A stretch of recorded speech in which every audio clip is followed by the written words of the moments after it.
Dulu ada 3 sahabat. Yang pertama namanya Al-Habib Abdurrahman bin Mustafa Al-Idrus.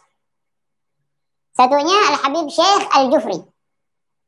Yang ketiga orang Hadramaut, asli Hadramaut, penduduk Hadramaut. Bukan habaib. Mereka bertiga mengikat janji. Kita akan ziarah Rasulullah. Dan dalam perjalanan kita amalkan isi kitab Bidayatul Hidayah. Kalau betul niat kita dalam mengamalkan Bidayatul Hidayah, maka insya Allah kita minta kepada Allah agar kita dipertemukan dengan Rasulullah. Maka diamalkan oleh 3 orang tersebut isi kitab Bidayatul Hidayah. Diamalkan dalam perjalanannya menuju Al-Madinah Al-Munawwar. Sampai di Madinah mereka tidak berjumpa dengan Nabi Muhammad. Oh, apa yang salah dari kita? Ayo kita ulangin lagi. Kita amalin di Madinah Al-Munawwarah Bidayatul Hidayah dengan ikhlas karena Allah. Bukti Allah menerimanya adalah perjumpaan kita dengan Rasulullah. Diamalin. Diamalin. Subhanallah. Selesai mereka mengamalkan kitab Bidayatul Hidayah untuk yang kedua kalinya berjumpa dengan Nabi Shallallahu Alaihi Wasallam. Gue tuh bingung sama kata mengamalkan di sini. Ini tuh mengamalkan atau ngapalin? Katanya, kami mengamalkan isi kitab Bidayatul Hidayah dalam perjalanan ke Madinah. Masa ngamalin kitab akhlak cuma butuh waktu seperjalanan? Amal soleh kok kayak travel umroh 3 hari 2 malam bonus ketemu Nabi. Aduh. Lah, kitab Bidayatul Hidayah isinya adab tidur, makan, pipis, bangun tidur, akhlak hidup. Itu kitab seumur hidup, bukan buku saku karomah instan. Bro, ini bukan mengamalkan. Ini main kata-kata kayak orang baru plank 30 detik terus bilang, saya sudah mengamalkan gaya hidup sahabat. Ini tuh penipuan makna, semantic distortion. Pakai istilah mulia mengamalkan buat nutupin aktivitas dangkal. Kayak baca bareng sambil ngantuk, tapi di caption istiqomah. Maka Nabi Shallallahu Alaihi Wasallam memberikan per orang di antara mereka hadiah. Al-Habib Syekh diberi tongkat oleh Nabi Shallallahu Alaihi Wasallam berdakwah di India. Sedangkan yang orang Hadramaut ini, Hadrami asli ini, diberikan wadah dan disuruh kembali ke Hadramaut. Sedangkan Habib Abdurrahman bin Mustafa Al-Idrus dikasih buku notes, ya buku kecil sama Nabi Shallallahu Alaihi Wasallam, dan disuruh dakwah di Mesir. Pergi masing-masing dengan tugasnya. Yang orang Hadramaut ini pulang ke Hadramaut. Habis majelis ditanya, majelisnya, kamu mau makan apa? Kamu mau makan apa? Karena di Hadramaut kehidupan susah. Dia mau misalnya mau kebuli, dia mau uduk, dia nasi ulam, macam-macam. Semuanya ada. Berkat gafah, berkat apa? Wadah yang diberikan oleh Nabi Sallallahu Alaihi Wasallam. Sehingga dakwahnya banyak orang ikbal, banyak orang datang untuk apa? Belajar syariat Nabi Muhammad. Habib Syekh dapat tongkat, disuruh ke India. Habib Abdurrahman Al-Idrus dapat buku notes, suruh ke Mesir.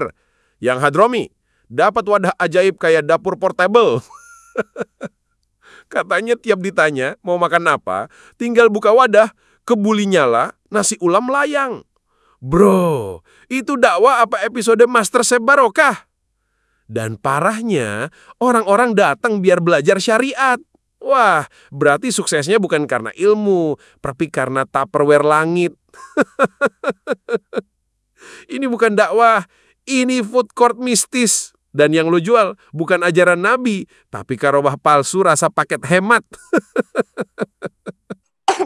Sedangkan Habib Syekh Al-Jufri pergi ke India, beliau tidak punya keluarga di sana, sehingga beliau tinggal di gunung, di goa. Ada orang-orang India yang bisa terbang, mengejek muslimin di India. Mana jagoan kalian, mana ulama kalian, bisa nggak terbang kayak gitu? Ya, ada ilmu jin, ya sihir. Jadi ada orang terbang, jangan heran. Bisa aja dipakai diangkat majin. Ya, jangan heran. Jangan percaya dengan kelebihan orang-orang di luar Islam, karena itu adalah ya imma sihir, ya imma ihanah. Kalau nggak sihir, kalau nggak kelebihan tanpa sihir, tapi tujuannya menghinakannya. Karena dengan kelebihan itu mereka menjadi sombong. Akhirnya apa? Ada yang kenal dengan Habib Syekh, datang kepada Habib Syekh. Ya, Habib Syekh, ini orang India, orang Hindu ini apa? Mengejek-ngejek kita muslimin, dia bisa terbang. Apa namanya kalau pendeta, bukan pendeta, apa namanya? Biksu, ya. Bisa terbang. Gimana nih Habib? Kata Habib Syekh, oh, dia nantang muslimin. Nantang ulama muslimin, nggak usah pakai ulama. Tongkat terbang, gebukin tuh orang. Tongkat yang dari Nabi SAW terbang, digebukin itu orang sampai jatuh. Akhirnya itu biksu masuk Islam. Nah, dengan itu dakwahnya Habib Syekh makbul, diterima di India. Lah, sejak kapan tongkat jadi alat dakwah resmi? Itu Nabi Musa pun tongkatnya buat mukjizat, bukan buat gebuk si Firaun. Lo pikir ini Street Fighter? Kalau dakwah sekarang kayak gitu, ulama tinggal ke seminar, tongkat dilempar, satu ruangan langsung syahadat bareng sambil benjol. Lah, dakwah model begini bukan ngajak mikir, malah ngajak takut digebuk. Ini tongkat udah kayak tongkat mak lampir, terbang sendiri ngerti siapa yang harus digebuk. Bro, dakwah itu ngajak, bukan ngegebuk. Ngajak orang paham, bukan masuk Islam karena trauma kepala. Kalau beneran masuk Islam karena dipentung tongkat, itu bukan hidayah, itu PTSD spiritual. Sedangkan Habib Abdurrahman bin Mustafa Al-Idrus, beliau pergi ke Mesir. Di Mesir gudangnya ulama. Di Mesir saat itu gudangnya ulama. Bingung mau dakwah gimana? Ya, apa faedah buku notes yang dikasih Nabi SAW? Beliau pergi ke Jami'atul Azhar.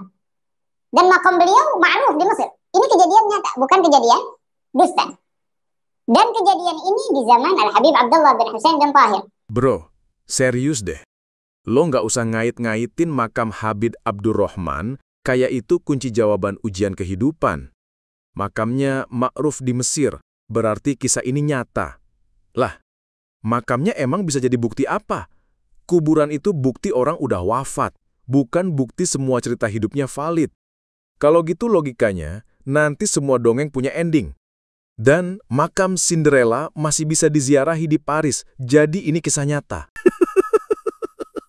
Lagian ya, kalau lu ngaku cerita ini bukan dusta karena makamnya ma'ruf, gue juga bisa bilang, nenek gue punya warung legendaris di kampung, warungnya dikenal, berarti cerita waktu dia adu silat sama ninja dari Jepang itu nyata dong? Ya enggak goblok. Dikenal bukan berarti kisahnya kredibel. Kuburan terkenal bisa karena banyak hal, bisa karena tokoh penting, bisa juga karena feed Instagram ziarahnya rame. Dan nih, kalau lo bawa-bawa makam buat ngasih validasi cerita yang bolong logikanya, itu sama aja kayak, gue pernah ngelawan buaya, serius, buktinya gue punya nisan di Taman Safari. Bukti fisik makam bukan Google Docs kisah hidup yang bisa lo edit seenak jidat. Intinya bro, makam terkenal bukan sertifikat kejujuran. Kalau iya, tiap kuburan bakal ada QR code yang bisa lo scan buat lihat riwayat hidup tanpa celah. Jadi bro, mau cerita karomah, jangan pakai dalil, loh makamnya kan terkenal. Karena yang bikin cerita lo susah dipercaya itu bukan kuburannya, tapi inkonsistensi dan glorifikasi maksa dari lo sendiri. Cerita boleh panjang, tapi otak jangan pendek. Yang ngarang Qasidaya Arhamar Rahimin. Ya, beliau Habib Abdurrahman bin Mustafa di antara murid Habib Abdullah bin Husain bin Tahir. Ya, pergi ke Al-Azhar. Subhanallah di Al-Azhar lagi ada pertemuan. Karena pimpinan Al-Azhar meninggal dunia. Siapa badalnya? Siapa yang menggantikannya? Sibuk. Ada dibagi tempat ya. Tempat ulama, tempat tulabul ilm, penuntut ilmu, tempat awam. Kan Habib Abdurrahman bin Mustafa di tempat orang awam. Karena beliau pendatang, nggak ada yang kena. Datang waktu salat. Datang waktu salat. Siapa yang jadi imam? Menurut ulama, yang berhak menjadi imam adalah afghahuhum, yang paling mengerti fikih. Bukan agra'uhum, bukan yang paling bagus bacaannya, bukan. Nah, bacaannya bagus, lupa kunut, dia bingung, hah? Akhirnya makmumnya bingung, dianya bingung, nggak tahu udah sholatnya gimana. Ya, afghahuhum, yang paling mengerti fikih. Siapa di antara kita yang paling mengerti fikih? Saya, namanya. Kita kasih setiap orang kertas untuk mencatat sunnah-sunnah sholat. Siapa yang terbanyak, dialah yang menjadi imam. Kita kasih waktu setengah jam. Dibagiin kertas. Semuanya dibagiin, ulamanya, murid-muridnya, kemudian orang awam. Siapa tahu ada orang awam yang ada. Inilah kehendak Allah ya, mengangkat derajat hambanya. Habib Abdurrahman dapat itu kertas. Dia nulis. Karena di Hadramut fikih ini udah apa? Udah mendarah daging. Oke bro, kita parkir dulu sampai sini ya. Tapi perhatiin baik-baik. Barusan dia nyeletuk. Fikih di Hadramaut itu udah mendarah daging. Duh, berat nih. Udah bukan sekedar dipelajari, tapi mendarah daging. Itu fikih apa hemoglobin? Catat baik-baik ya, karena nanti lu bakal nemu kejanggalan-kejanggalan level absurd dari klaim ini. Apalagi pas masuk ke babak buku notes yang dikasih Nabi.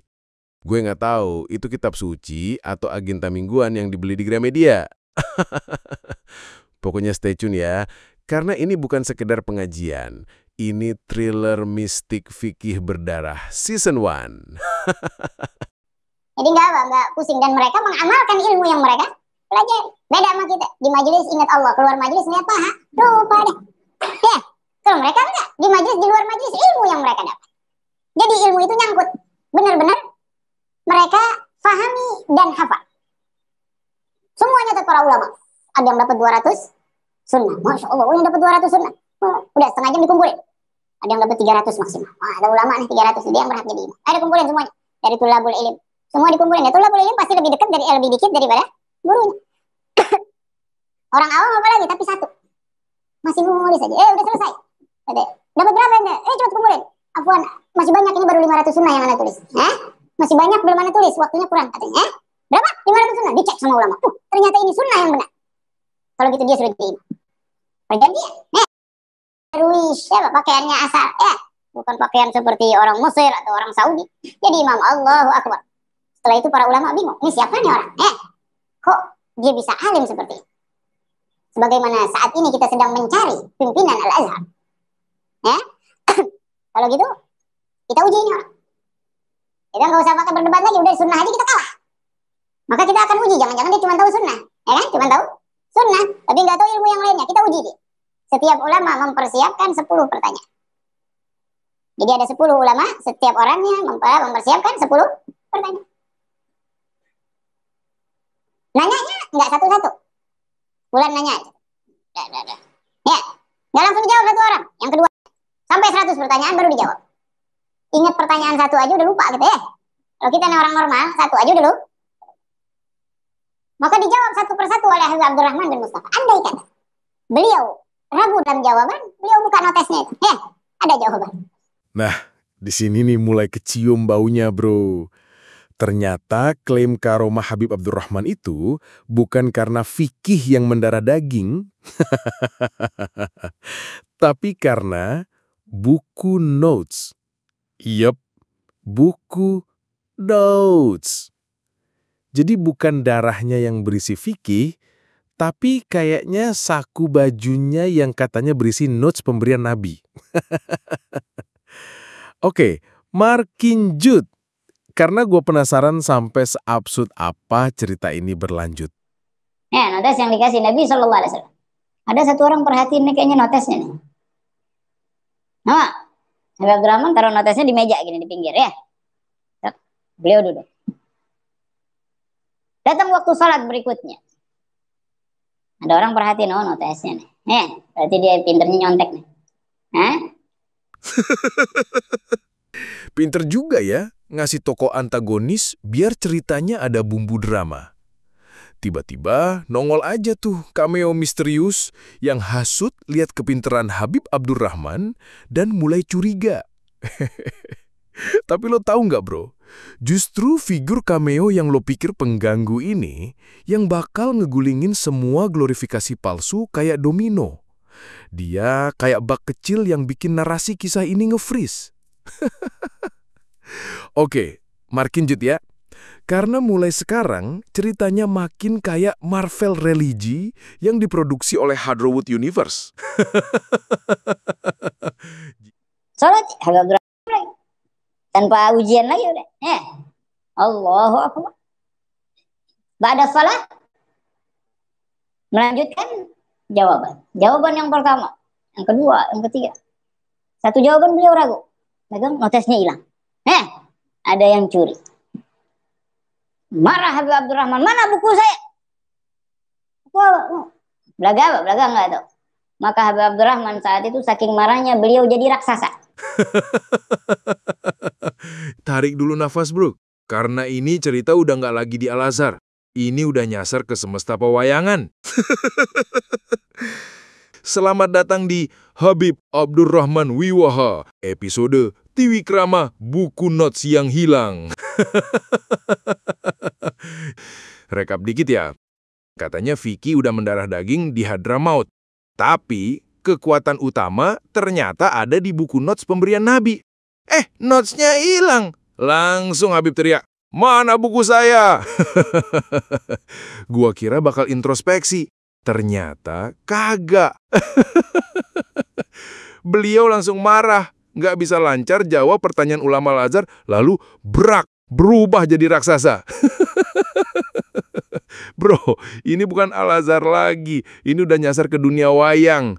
Sumpah, ini yang nulis cerita pasti pernah baca kitab Arjuna Wiwaha pas ngantuk. Lo tahu, itu adegan Arjuna dapat ilmu Tiwikrama buat ngadepin raksasa Rawana dari Alengka. Nah, ini versinya beda. Habib dapat ilmu Tiwikrama karena kehilangan buku notes. Astagfirullah, hilang buku. Mari kita bermutasi. Dan klimaks makin edan. Besar sampai makan lampu Masjid Al-Azhar. Lampunya dimakanin. Lampu masjid, bro. Diuntal. Itu lampu atau kembang gula rasa tauhid? Gua ngebayangin Habib kayak Hulk masuk masjid sambil ngunyah osrem, terus ngoceh. "Saya lapar, validasi saya mana?" Jamaah panik. "Ustadz, itu Khabib kenapa?" "Gak bisa jawab kuis dari ulama Mesir, bro. Terus buku notesnya hilang. Ya jadi gitu." Fix, ini bukan karomah. Ini drama kolosal spiritual multiverse. Kalau ada filmnya, judulnya pasti Ketika Notes Nabi Dicuri dan Habib Menjadi Hulk Hadroni. Gue udah gak sabar lanjutin. Popcorn siap, sandal udah gue copot. Markinjut. Kata Habib Abdurrahman, mau kalian balikan notes itu atau kalian aku makan seperti aku makan lampu ini? Astagfirullah, bro. Itu ancaman apa promo mukbang? Mau aman, balikin notes. Kalau ndak, gue makan kalian kayak lampu. Gue ngebayangin seisi Masjid Al-Azhar langsung kaku. Ini ulama apa final boss RPG? Ada mahasiswa gemeteran sambil bisik ke temannya. "Lo ya yang nyuri buku catatannya?" "Gak, bro, gue nggak mau jadi camilan spiritual." Lalu twistnya makin ngawur. Langsung pada takut dibalikin. Ternyata bukan sekedar alim, wali juga nih orang. Ya ampun. Ini wali atau titan titipan glorifikasi? Lo pikir jadi wali itu paket lengkap? Alim, ditambah buku notes Nabi, ditambah mode raksasa. Dan endingnya? Dibalikin. Nenek, Habib Abdurrahman terpilih menjadi Imam Al-Azhar. Stop. Apaan itu jalur karirnya? Jadi Imam Al-Azhar bukan karena keilmuan, tapi karena berhasil jadi buta ijo, bikin orang takut dimakan. Lo pikir Al-Azhar itu audisi acara MasterChef ulama? Siapa paling seram? Dapat kursi. Dah, gue nyerah. Beneran dah. Perut gue mules. Udah di atas ambang kewarasan ini mah. Kalau lo mau versi cerita aslinya yang lebih jelas dan lebih crispy, tonton aja versi kitabnya yang udah pernah disangrai sama Gus Kawel. Linknya udah gue sematin tuh. Coba lo komparasi cerita Khabib ini dengan versi kitabnya ya. Tapi ingat, jangan ngakak sendirian, bahaya. Nanti orang rumah ngira lo kesamet glorifikasi.